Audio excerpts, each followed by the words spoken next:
I've always considered myself a reasonably intelligent man. I have a master's degree in engineering.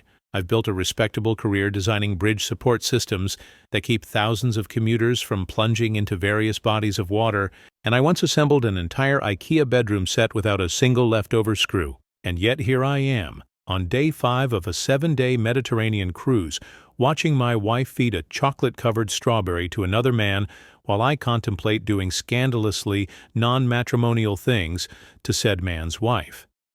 Hindsight, that smug bastard, informs me this all started with table number 73. We've been assigned to the Sapphire Dining Room, table number 73. I told Rebecca as we boarded the SS Questionable Decisions, not its actual name but certainly its spiritual one. Second seating, 8:30 p.m. Rebecca nodded absently, already distracted by the ornate ceiling of the ship's atrium, a riot of crystal chandeliers and gold leaf flourishes that looked like what would happen if Versailles and Las Vegas had an architectural love child. My wife has always been attracted to shiny things. It explains both her career as a jewelry designer and, during a particularly questionable period in the early 2000s, her attraction to me and my then frosted tips. Earth to Rebecca, I said, waving our cruise cards. Dining preferences? Do we care? It's fine, David, she replied, finally dragging her gaze from the ceiling. We're on vacation. Everything is fine. If there's one thing I've learned in 15 years of marriage, it's that when your wife says something is fine 3 times in 10 seconds, absolutely nothing is fine, and you're likely standing on emotional quicksand. This particular quicksand, I would soon discover, was about to swallow our entire marriage. The real trouble began precisely at 8:37 p.m. on the first night of our cruise, when we arrived at table 73 to find another couple already seated. The table was set for 4, which struck me as odd since Rebecca and I had requested private dining. But cruise ships, like life, rarely deliver exactly what you ordered. "You must be the Harmons," said the woman, rising slightly from her chair, with the fluid grace of someone who probably didn't spend most days hunched over engineering schematics. Her blonde hair was styled in what my sister would call a tastefully expensive way, and her smile revealed the kind of perfect teeth that make dentists weep with professional pride. No, I corrected. We're the Mitchells, David and Rebecca. Oh, she laughed, a sound like expensive wind chimes. I'm Lauren Ellis, and this is my husband, Michael. Michael stood and extended his hand. He was tall with the annoying physical confidence of men who clearly never went through an awkward phase. His handshake was firm without being aggressive, the handshake of a man who's read articles about what handshakes say about you and has practiced accordingly. Looks like we're dining companions for the week, Michael said, his voice carrying the faint rasp of someone who either smoked in college or spent a lot of time yelling at sporting events. Possibly both. As we took our seats, I caught Rebecca giving Lauren's outfit an appreciative once-over. This wasn't unusual. My wife notices clothes the way some people notice rare birds or expensive cars. What was unusual was the slight flush that crept up her neck when Lauren complimented her earrings. Interesting. Even more interesting was my own reaction to Michael's cologne as he leaned across the table to pour wine for everyone. A courtesy move that was both presumptuous and irritatingly welcome. The scent was subtle but distinctive, like cedar and something I couldn't quite identify. Whatever it was, it made me momentarily forget why I'd been annoyed with Rebecca for the past 3 days. By the time appetizers arrived, a parade of suspiciously tiny portions arranged with architectural precision. The 4 of us had established the basics. Michael and Lauren were from Phoenix. He ran a successful dental practice, explaining Lauren's weaponized smile. She taught yoga and ran a wellness consultation business that sounded vague enough to be either completely legitimate or an elaborate pyramid scheme. They had been married for 12 years, no children by choice, and this cruise was a belated 10th anniversary celebration that had been delayed by the pandemic. "What about you two?" Lauren asked, leaning forward with what seemed like genuine interest. "We're from Chicago," Rebecca replied. "I design jewelry, and David makes sure bridges don't collapse." I winced slightly at her description. Rebecca used to introduce me as a structural engineer specializing in bridge integrity assessment and design, the abbreviation of my career to make sure bridges don't collapse. While technically accurate, felt like another small indicator of how she'd stopped seeing the complexity in me. Or perhaps I was overthinking things, which, according to my last performance review, is my most consistent area of excellence. 15 years married, Rebecca continued, and this cruise is actually our attempt to. She paused, swirled her wine. Reconnect. There it was. The conversational equivalent of dropping a live grenade on the dinner table. I shot her a look that I hoped conveyed, did we really need to share that with strangers? But probably just made me look constipated. Michael and Lauren exchanged a glance that contained an entire private conversation. Actually, Lauren said, her voice softening, that's part of why we're here too. And just like that, the evening shifted from polite cruise ship dinner conversation to 4 people engaged in emotional strip poker, each of us gradually laying down our cards. Rebecca talked about how my promotion last year had come with a side order of 70-hour work weeks. I mentioned her increasing focus on her jewelry business, which had her traveling to craft shows most weekends. Michael admitted that his dental practice had become all-consuming, while Lauren confessed that her wellness business had her constantly engaged with her phone rather than her husband. By dessert, some deconstructed tiramisu that looked like it had been assembled by Jackson Pollock. We'd covered more emotional territory with these strangers than Rebecca and I had with each other in months. There's something about confessing your marital struggles to people you'll never see again that feels both transgressive and oddly safe, like emotional skydiving with a guaranteed soft landing.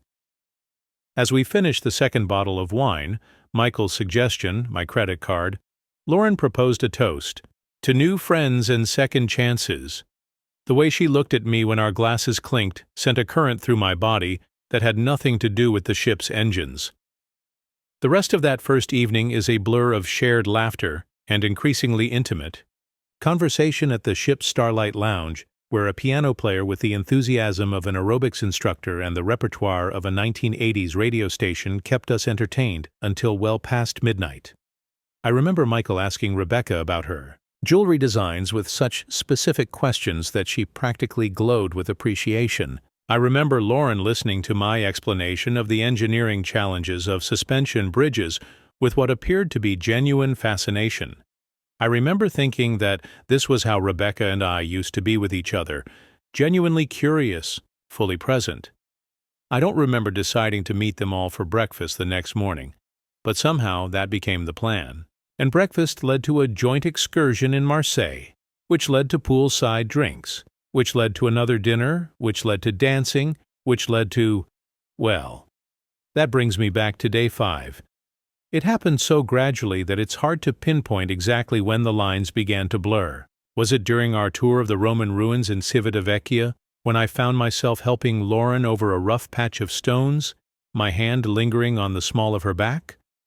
Was it when Michael convinced Rebecca to try salsa dancing, their bodies moving together with the kind of synchronized grace that makes spectators feel like voyeurs? Or was it last night when the 4 of us ended up in the Ellis's suite, significantly larger than ours, with a balcony that could comfortably host a small wedding, finishing yet another bottle of wine while Michael played bartender? I'm still not entirely sure how it happened, but at some point, Rebecca was sitting next to Michael on their balcony, deep in conversation about the ethics of lab-grown diamonds, while Lauren and I found ourselves inside, discussing the relative merits of various Netflix series we'd binged during lockdown. Have you seen that show about the couple who swap houses with strangers and end up swapping lives? Lauren asked, tucking her feet under her on the couch, her knee just barely brushing against my thigh. No, I replied, suddenly very aware of her proximity. Is it good? It's ridiculous, she laughed. But there's something fascinating about the idea of stepping into someone else's life, even temporarily, don't you think? Her question hung in the air between us, weighted with implication.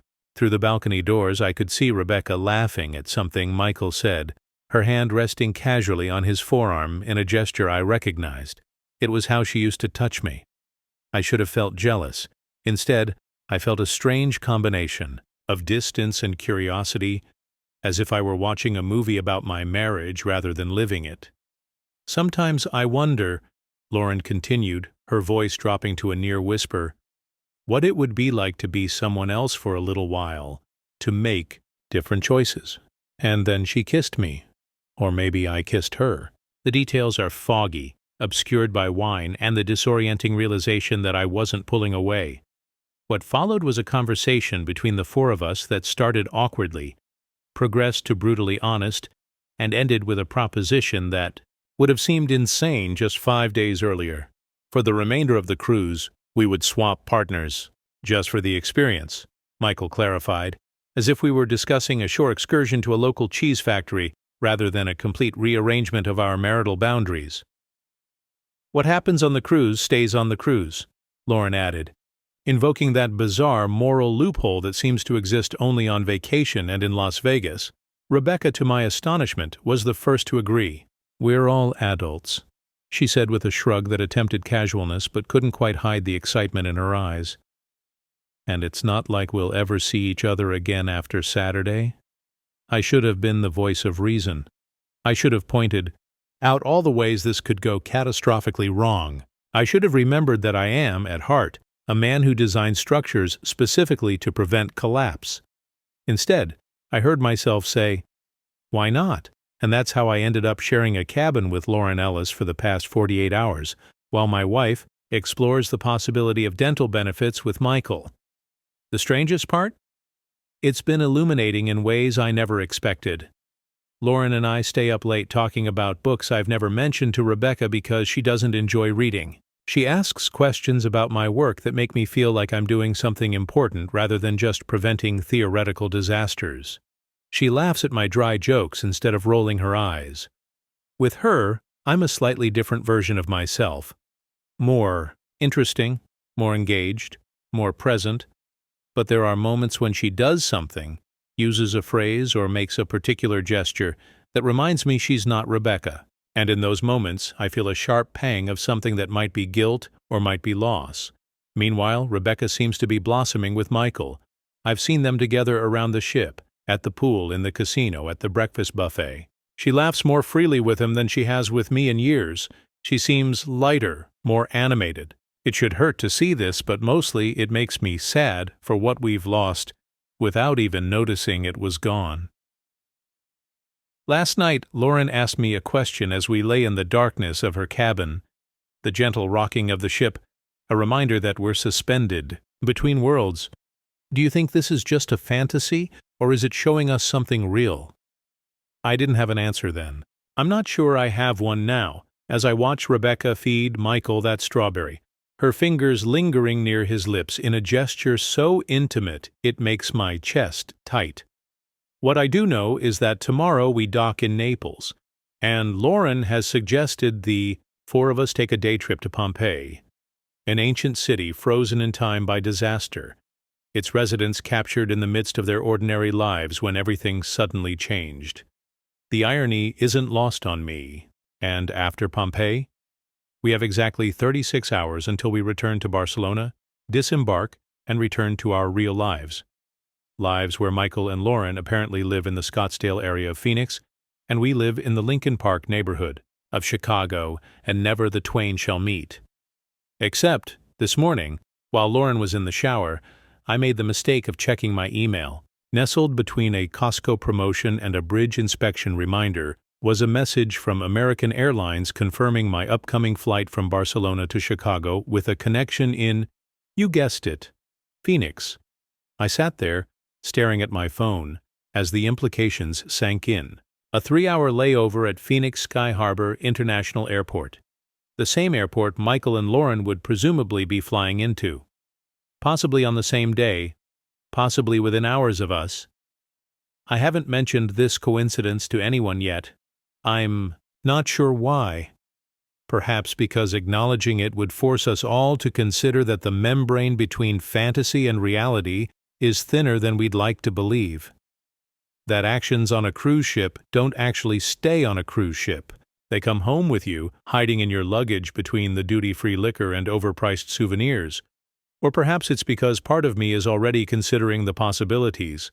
The Phoenix metropolitan area can't be that big, can it? People run into each other in cities all the time. Coincidences happen. Connections are made and remade. Life, like the sea we're currently sailing on, has currents that sometimes bring you back to places you've already been.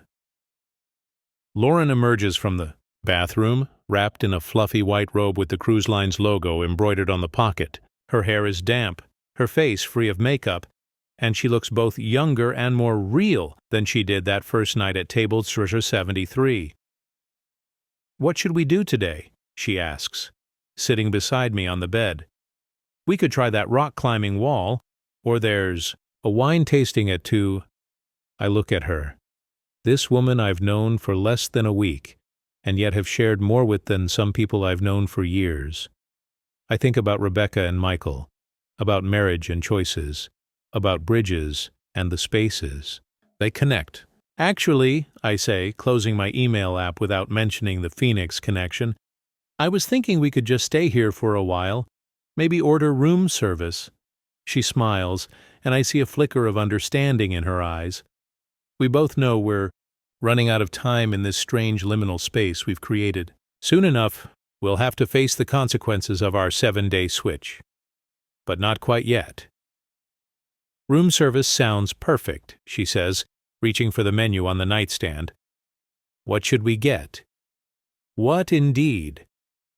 That's the question that's been hanging over this entire bizarrely wonderful and terribly complicated week. What are we really doing here? What will we take home with us? What happens when fantasy collides with reality? I don't have answers yet, but as I watch Lauren study the menu with the same focused attention she's given me all week, I realize something important. Bridges aren't just about getting from one place to another. Sometimes they're about what happens in the middle, in that suspended space between departure and arrival. And sometimes, even for engineers like me who should know better, it's worth risking a little structural integrity to discover what's on the other side. We're scheduled to meet Rebecca and Michael for dinner again tonight, table 73, 8:30 p.m. The same table where this whole thing started less than a week ago. I check my watch. It's nearly time. Lauren is in the bathroom, applying mascara with the focused precision of a bomb disposal technician. I'm sitting on the edge of the bed trying to decide what version of myself I'll be bringing to dinner tonight. The David who designs bridges, or the David who occasionally takes sledgehammers to them. My phone buzzes with a text from Rebecca. "Running late." Michael lost track of time at the gym. "See you at dinner. Don't order without us."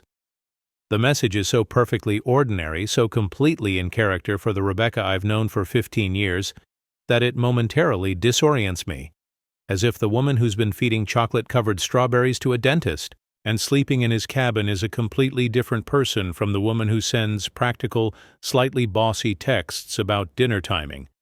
Maybe that's the point. Maybe we're all multiple people, contained in single bodies. Maybe marriage isn't about finding one person to love, but about loving the many people your partner becomes over the years. Or maybe I'm overthinking again, finding philosophical justifications for what is essentially a midlife crisis playing out at 20 knots in the Mediterranean. Lauren emerges from the bathroom looking like she's stepped out of a cruise line promotional photo.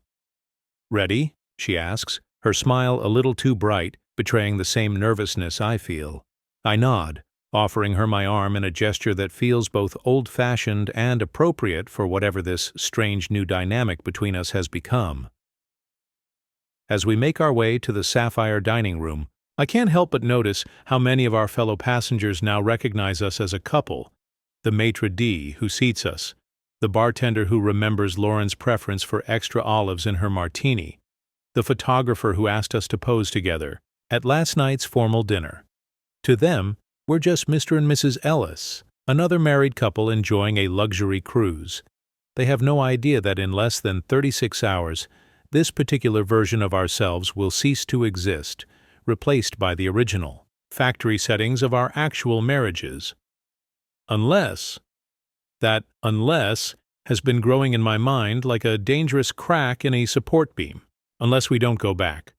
Unless this isn't just a fantasy. Unless Phoenix and Chicago aren't actually that far apart in the grand scheme of things. We arrive at table number 73 before Rebecca and Michael. The same server who's been with us all week greets us warmly. "The usual drinks for you and your wife, sir?" I open my mouth to correct him. She's not my wife. But Lauren squeezes my arm gently and says, "Yes, thank you. That would be lovely." And so we sit, this woman who is not my wife and I, waiting for my actual wife and her temporary partner to join us for our second-to-last dinner on this floating social experiment. The server brings our drinks. Scotch, neat for me. Dirty martini, for Lauren.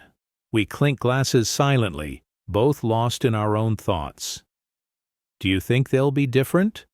Lauren asks suddenly. "Different how?"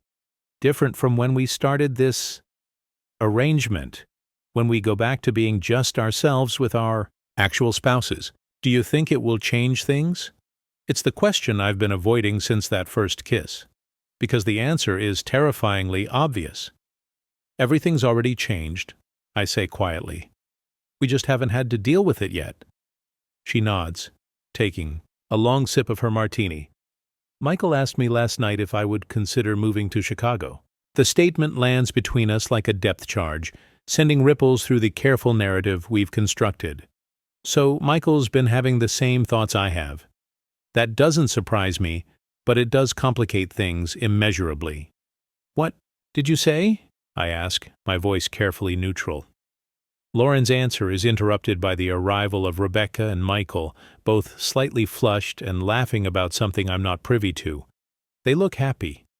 Genuinely, unguardedly happy in a way that makes my chest ache. "Sorry we're late," Rebecca says, sliding into her seat across from me. "Have you ordered yet?" "Just drinks," I reply, studying her face. Does she look different? Can she see the changes in me? Michael orders wine for the table, a Spanish red, that the sommelier assures us will be an excellent prelude to your return to Barcelona tomorrow. The reminder of our impending return to reality casts a brief shadow over the table. "Let's not talk about tomorrow," Michael suggests, raising his glass. "Let's just enjoy tonight." We all drink to that sentiment, though I suspect each of us is secretly wondering what happens after tonight becomes tomorrow, and then next week, and then the rest of our lives. Dinner proceeds with the same easy camaraderie that's characterized our meals together all week. We laugh, we share food, we talk about everything and nothing. To any observer, we're just two happily married couples enjoying each other's company. But there are undercurrents now, subtle shifts in the current. The way Rebecca's hand occasionally finds Michael's on the table. The way Lauren leans slightly toward me when she laughs. The way we've all become comfortable with this temporary rearrangement of our lives. As dessert arrives, chocolate lava cake for the table, Michael clears his throat in what I've come to recognize as his about to make an announcement gesture. "Lauren and I have been talking," he begins, glancing at his wife with what looks like a mixture of nervousness and excitement. "And we have a suggestion." Rebecca puts down her fork, giving him her full attention. "What kind of suggestion?" Michael looks at Lauren, who nods encouragingly. "We were thinking," he continues, "that maybe this doesn't have to end tomorrow." The words hang in the air like suspended bridge cables, stretched taut with possibility. "What exactly are you suggesting?" I ask, though I already know. "We have a vacation home in Lake Tahoe," Lauren explains. "It's big enough for 4. We were thinking maybe, if you were interested, we could all spend a long weekend there sometime. Continue this exploration." Rebecca's expression is unreadable as she considers the proposition. Finally, she looks at me. "What do you think, David?" And there it is, the moment of truth. What do I think? Do I want to continue this strange experiment in alternative living? Do I want to go back to my ordinary life with Rebecca, pretending this week never happened? Or is there some third option I haven't considered yet? I take a breath, about to answer, when my phone buzzes in my pocket. I glance at it automatically. a habit Rebecca has always hated, and see a new email notification. American Airlines again. Our flight has been rescheduled. We now have a 5-hour layover in Phoenix. I look up to find all three of them watching me expectantly, waiting for an answer to a question that suddenly seems both simpler and infinitely more complex than it did a moment ago. I think, I say, slowly, that we have more time to decide than we thought. I show them the email and watch as understanding dawns on their faces. 5 hours in Phoenix, 5 hours in Michael and Lauren's hometown, 5 hours that could just be an inconvenient layover, or could be the beginning of something else entirely. Well, Rebecca says, a small smile playing at the corners of her mouth. That's an interesting coincidence, but we all know it's not really a coincidence. Or if it is, it's the kind of coincidence that feels suspiciously like fate, or at least like an opportunity. So, Michael says, raising his glass again, 2 extended layovers? We all laugh, a sound of nervous excitement and possibility. Our glasses clink, the sound bright and clear against the background hum of the dining room. Table d'Arc 73. Who would have thought it would turn out to be such a pivotal location in our lives? As we finish our dessert and plan for our final day at See Tomorrow, I catch Rebecca's eye across the table. There's a question there, one I can't quite decipher, but for the first time in longer than I care to admit, I'm genuinely curious to find out what she's thinking. Maybe that's the real revelation of this bizarre week. Not that I might be falling for Lauren, or that Rebecca seems happier with Michael, but that after 15 years of marriage my wife is suddenly a mystery to me again. One I might actually want to solve. Or maybe I'm overthinking again. It's a skill I've perfected after all. Either way, as we leave the dining room and head toward the Ship's Theater for tonight's show, some tribute to Broadway musicals that none of us particularly wants to see, but all of us will attend because that's what you do on cruises. I find myself walking beside Rebecca while Michael and Lauren lead the way. Are you happy? I ask her quietly, a question I haven't posed in years. She considers this for a moment, watching Lauren and Michael walking ahead of us, their hands casually intertwined. I don't know if happy is the right word, she finally says. I'm awake. Does that make sense? Strangely, it does. I feel the same way, as if I've been sleepwalking through my life and someone finally turned on a light. The illumination is both jarring and revelatory. What happens in Phoenix? She asks, her voice so low I barely catch it. I don't know, I answer honestly. What do you want to happen? She smiles then, a genuine smile that reaches her eyes in a way I haven't seen directed at me in too long. I want us to be awake, she says simply, whatever that means. Ahead of us, Lauren turns and calls, Hurry up, you two, we'll miss the beginning. Rebecca and I quicken our pace, rejoining our temporary partners for what promises to be a mediocre show, but excellent company. Tomorrow we'll bring Pompeii, and then Barcelona, and then Phoenix. And then, who knows? For now, we're suspended in the middle of the bridge, neither here nor there, just 4 people who sat down to dinner at table. You're 73, and discovered that sometimes the menu offers possibilities you never thought to order.